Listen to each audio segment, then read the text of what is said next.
What is necessary to stop the reincarnation cycle? Already you are bored of life. No, I'm just wondering. Huh? I'm just wondering, like, what it takes to reach the attainment. One thing, the stopping reincarnation cycle, all these things are more or less like a philosophical. People who already lived enough, people who are bored, people who are tired, are depressed. These questions are from them, from old people.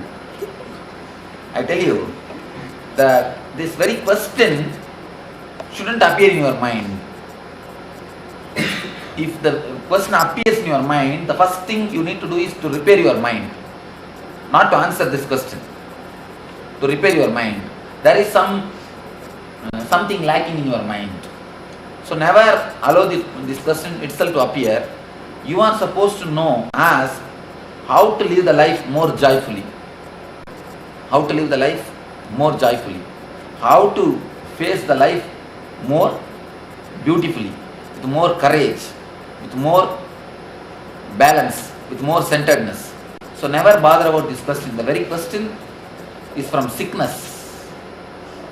The very question, what is necessary to stop the reincarnation cycle, is from sickness. You feel sick of the life. You feel sick of taking birth and death again and again. That's not going to.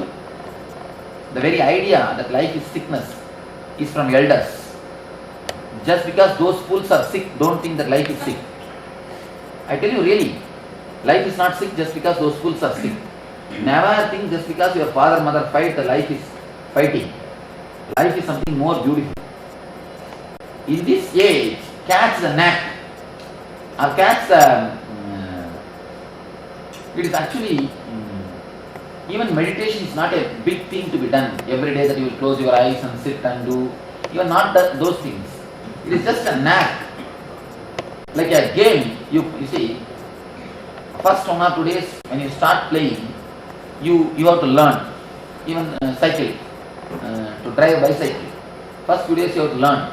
Once you catch the knack, then you can you don't need to do anything, just you can fly. Just like the intelligence or the life is just a knack. It is a knack. Whenever you come to low mood or low energy, whenever you feel you are stressed, you are in trouble, manage how to deal it. Learn how to manage the things.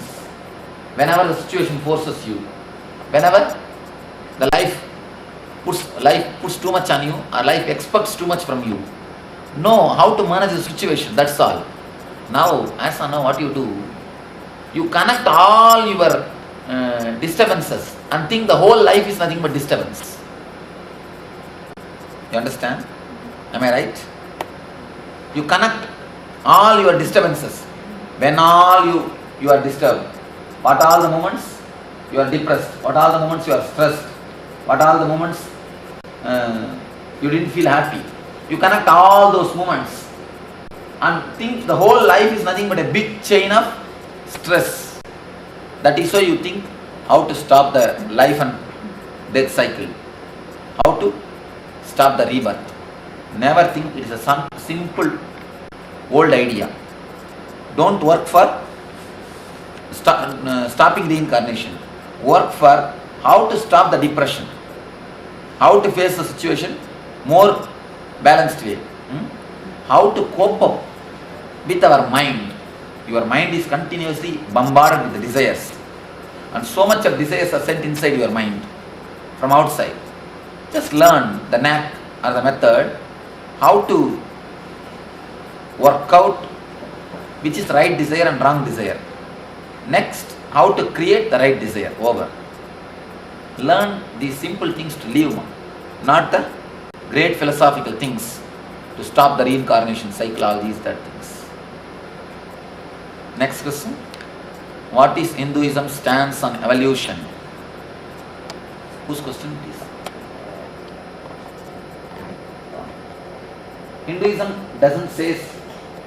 Hinduism never accepts evolution.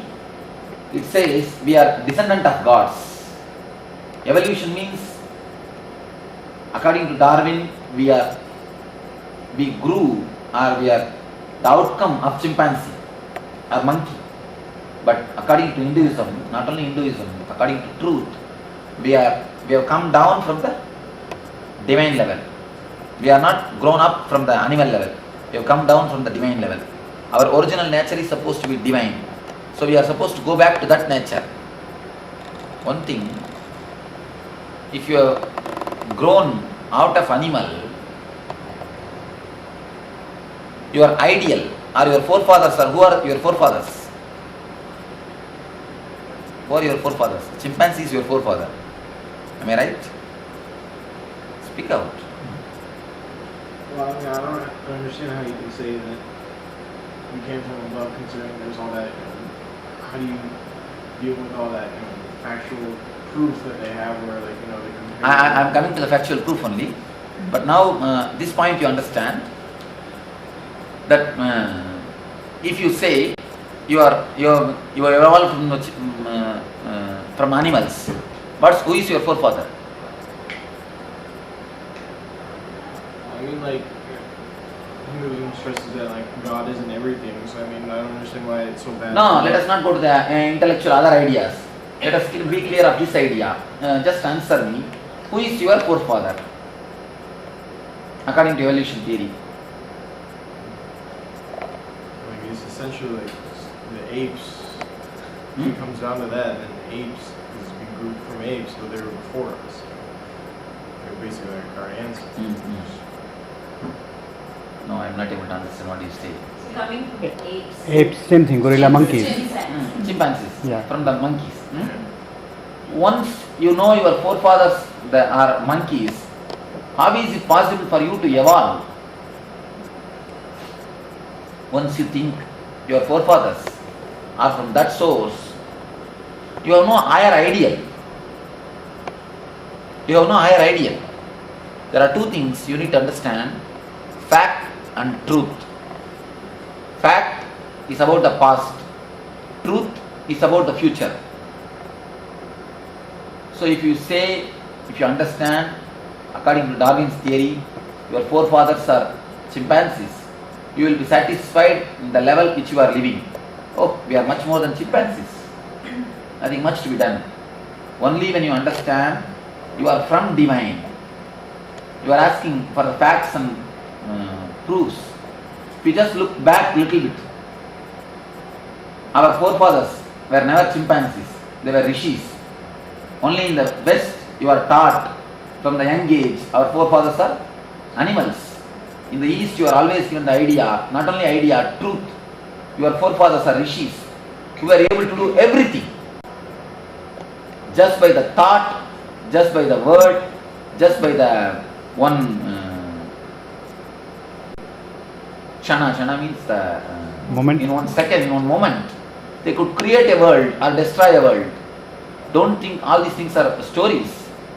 There are so many proofs. Today they are proving atomic bomb existed in the name of Brahmastra. What you think as Brahmastra, what you hear in the name of Brahmastra in Mahabharata is atomic bomb. Because in the Kurukshetra they tested the sand. There is very clear proof that atomic war has happened in that place. The place where the Mahabharata Yuddha happened, in that place they tested the sand. The same effect of Hiroshima and Nagasaki is found there. So whatever our ancient masters had, those science is not a simple thing. If you look even factually, our forefathers are God. Our forefathers were divine. It is from them we descended. It is from them we came down. So real ideal is not the chimpanzee, but the God. So Hinduism very clearly proves, not only speaks, very clearly proves you have come down from the God or the rishis or the enlightened ones. Your ideal is supposed to go back to that state. So how do you think we just appeared one day? Yeah, do you think just No. all the gods just put us on the earth No. just one day, or No. how does that process happen?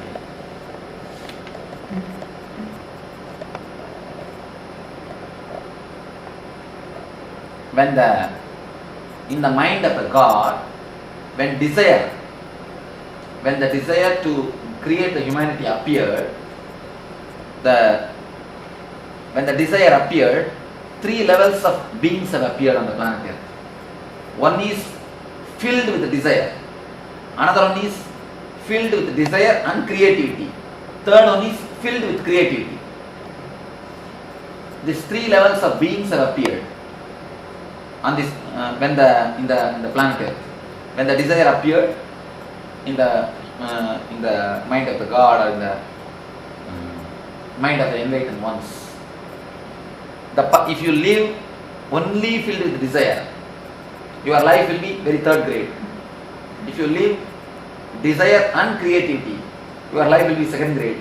If you live only with creativity, your life will be 1st grade. If you are a 1st grade person, you will again reach the same source of divine. You will go back. If you are a 2nd grade person, you are called Kshatriya. If you are a 3rd grade person, you are called Sudra. The 1st grade are called Brahmana, 2nd grade are called Kshatriya, 3rd grade are called Shudra. It is not that according to community, it is not by birth, it is by character. If you are filled with creativity, you are a Brahmana. If you are filled with creativity and desire, you are Kshatriya and Vaishya, both are 2nd category. If you are filled with only with desire, you are Shudra. So when you understand these 3 levels, you live according to that. Then if you are a Shudra, you are supposed to go to Vaishya level. If you are Vaishya, you are supposed to go to Brahmana level. If you are a Brahmana, you reach the enlightened level. You go back to the source. It is not that on one day suddenly you appear. It is in either any way, in any plane you appear. According to your decision. So Your decision also plays a role in that. So all people started in India? No. Did people in No, different places? in different places. But the evolution of mind, evolution of intelligence happened only in India. Going back to its original source, or reaching back to the original enlightenment, this happened only in India.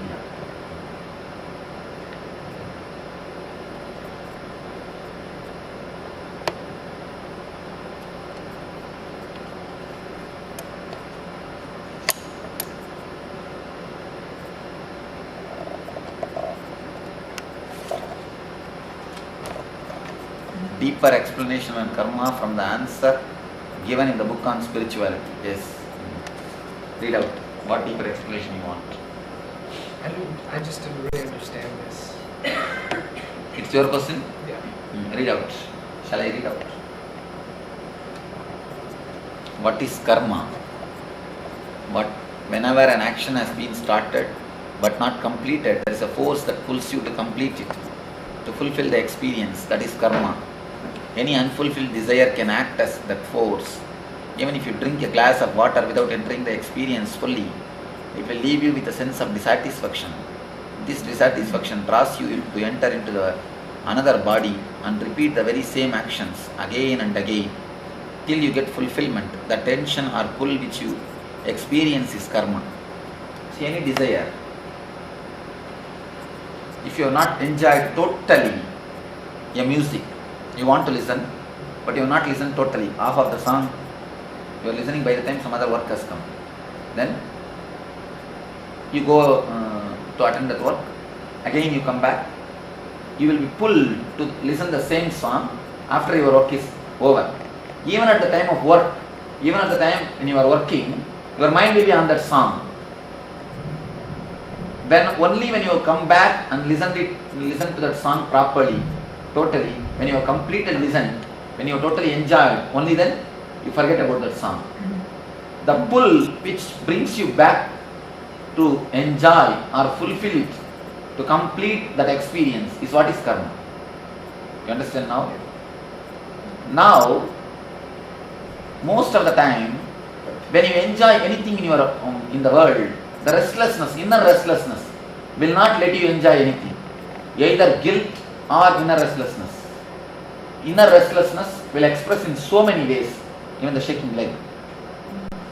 It proves the inner restlessness. We are inside restless. wherever you go, the shaking of the head or the way in which our mind works, the way in which you enjoy the thing. You see, before you start enjoying the thing itself, you will start getting the guilt. What you are doing is something wrong. What you are undergoing is something wrong.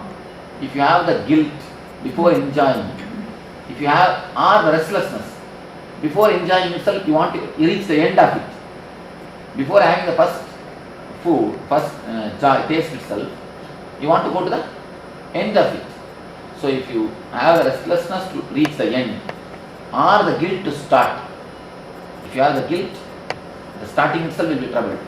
If you have the restlessness, you will be trying to reach the end. Over greed or the fear to start, both will not allow you to enjoy anything.